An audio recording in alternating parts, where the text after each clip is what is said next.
Je m'appelle Aïcha Diarra, je suis écrivaine et directrice des éditions Gafé. Je suis la présidente de l'association Voix du Mali. Ce livre est composé de 3 recueils de nouvelles qui exposent en quelque sorte des choix de vie ratés, des croyances maraboutiques, mais également j'expose dans ces 3 recueils de nouvelles l'enfer de la polygamie. Il ne faut pas se voiler la face, la polygamie fait partie de notre religion. Le Mali est un pays majoritairement musulman et également nous sommes un pays où la polygamie est vraiment permise. Donc non seulement culturellement mais également religieusement. Donc j'essaye d'exposer dans ce livre cette overdose de mal que les couples polygames s'infligent les uns aux autres, les femmes entre elles, le mari avec les femmes. Donc j'essaie vraiment de faire un état des lieux assez sociologique de notre environnement culturel et même social. Je parle de la polygamie, de l'immigration que nous savons tous, qui est vraiment récurrent dans nos pays en Afrique.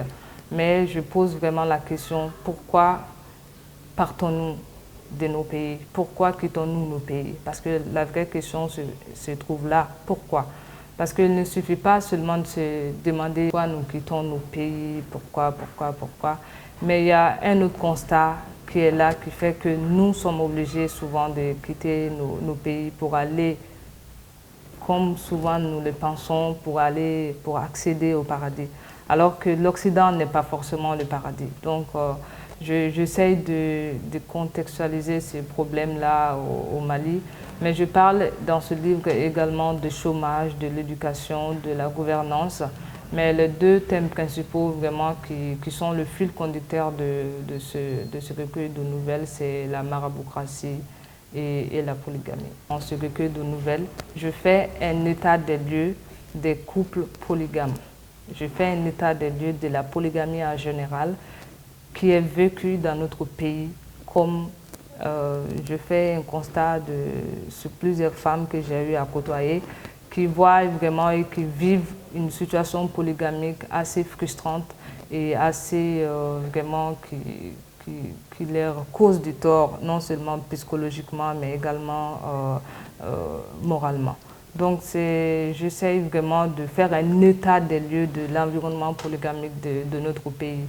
Et concernant mon point de vue personnel de la polygamie, moi je suis une musulmane, je crois en Dieu et je crois en le Coran. La polygamie a été bel et bien permise dans le Coran, mais pas obligatoire. C'est-à-dire que c'est permis dans le Coran, mais que le Coran a eu également des restrictions face à cette situation. Par exemple, il y a une partie du Coran où Dieu dit au prophète d'être juste envers ses femmes. Et il y a une autre partie où il dit « Je sais que tu ne seras jamais juste avec tes femmes ». En quelque sorte, de mon point de vue, je pense que c'est comme si Dieu a permis la polygamie, mais en quelque sorte, il l'a déconseillé vraiment pour ceux qui n'ont pas la capacité non seulement financière, mais également morale de pouvoir le tenir. Il y a une éducation de base qui doit forcément réussir. Si cette éducation de base est un échec, donc tout ce qui viendra après l'est forcément. Donc le regard que j'ai envers cette jeunesse aujourd'hui qui ignore les défis de ce siècle, c'est vraiment un regard assez optimiste, mais également assez pessimiste, du fait que l'éducation, la chaîne de transmission même de l'éducation est assez rompue. Les parents qui doivent transmettre cette éducation ne font plus leur travail comme c'était avant, que l'enfant était éduqué par l'ensemble de la société. Quand, par exemple, tu voyais l'enfant de telle ou telle autre personne faire quelque chose qui n'était pas bien, tu pouvais te permettre de lui dire d'arrêter, soit de le châtier corporellement afin qu'il arrête. Et malheureusement, si tu fais ça aujourd'hui, tu es malheureusement traduit à la justice ou autre.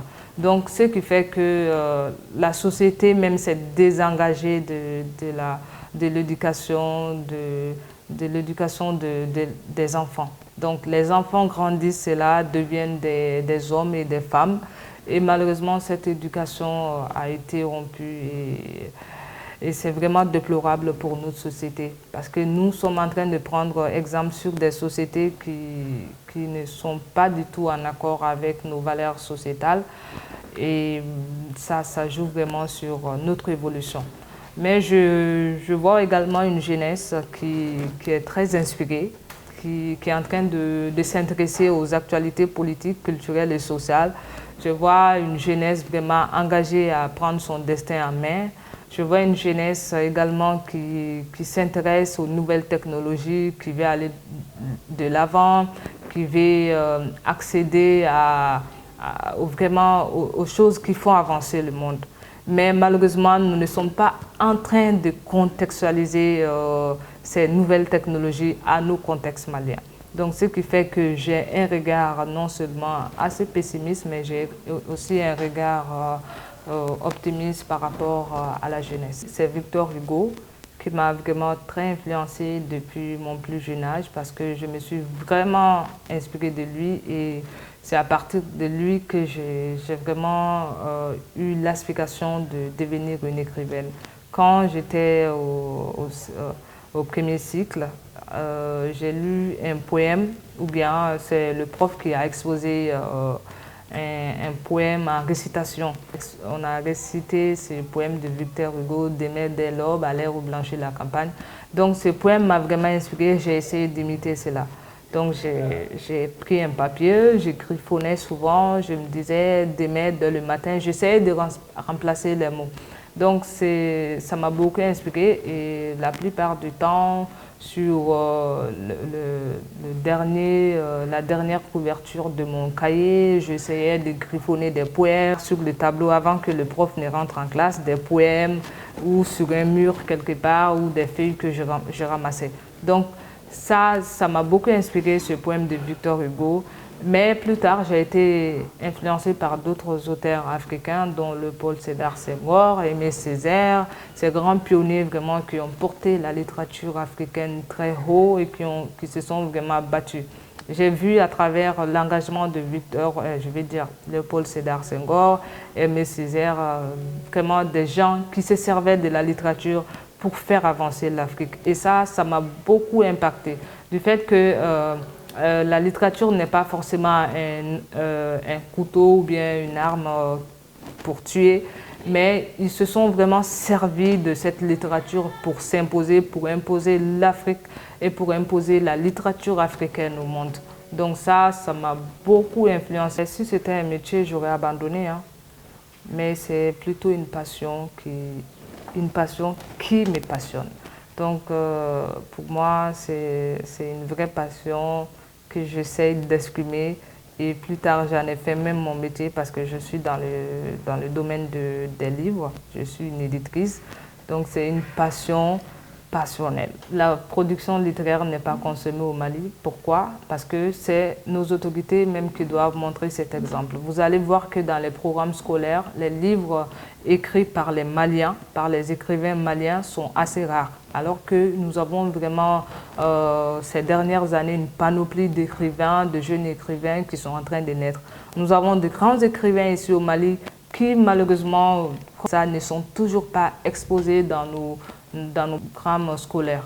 Et les enfants les ignorent, les élèves, les étudiants les ignorent. Alors que ce sont des gens qui vraiment contribuent à la stabilité éducative à travers leurs écritures, qui vraiment sont vraiment des chaînes de savoir, des montagnes de savoir qui sont en train d'exposer et d'écrire dans les livres. Tout ça, c'est parce que nous ne sommes pas en train de mettre en valeur nos propres écritures.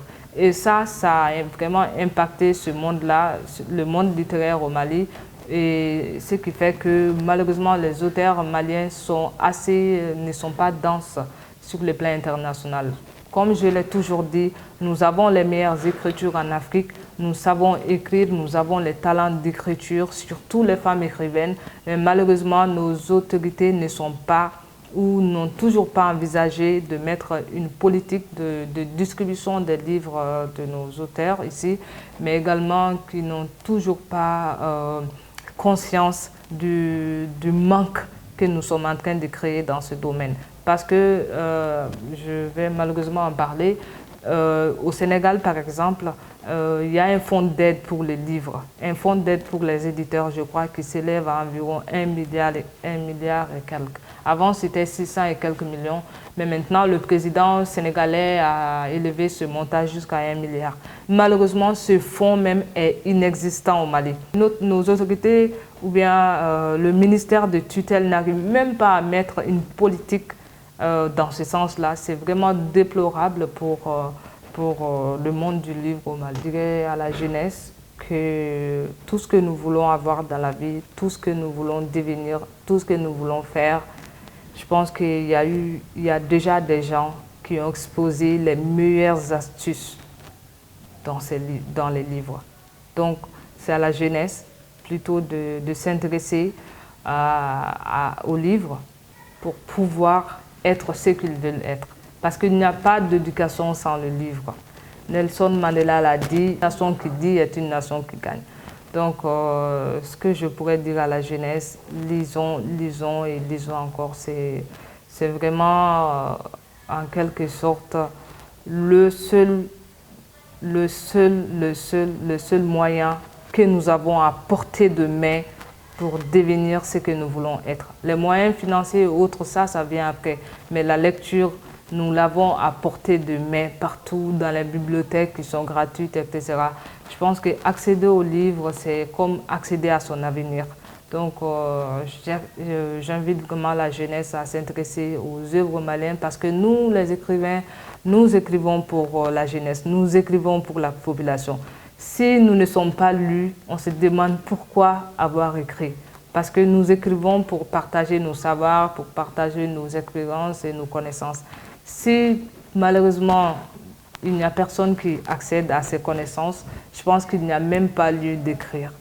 Donc j'invite, comme d'habitude, la jeunesse à lire.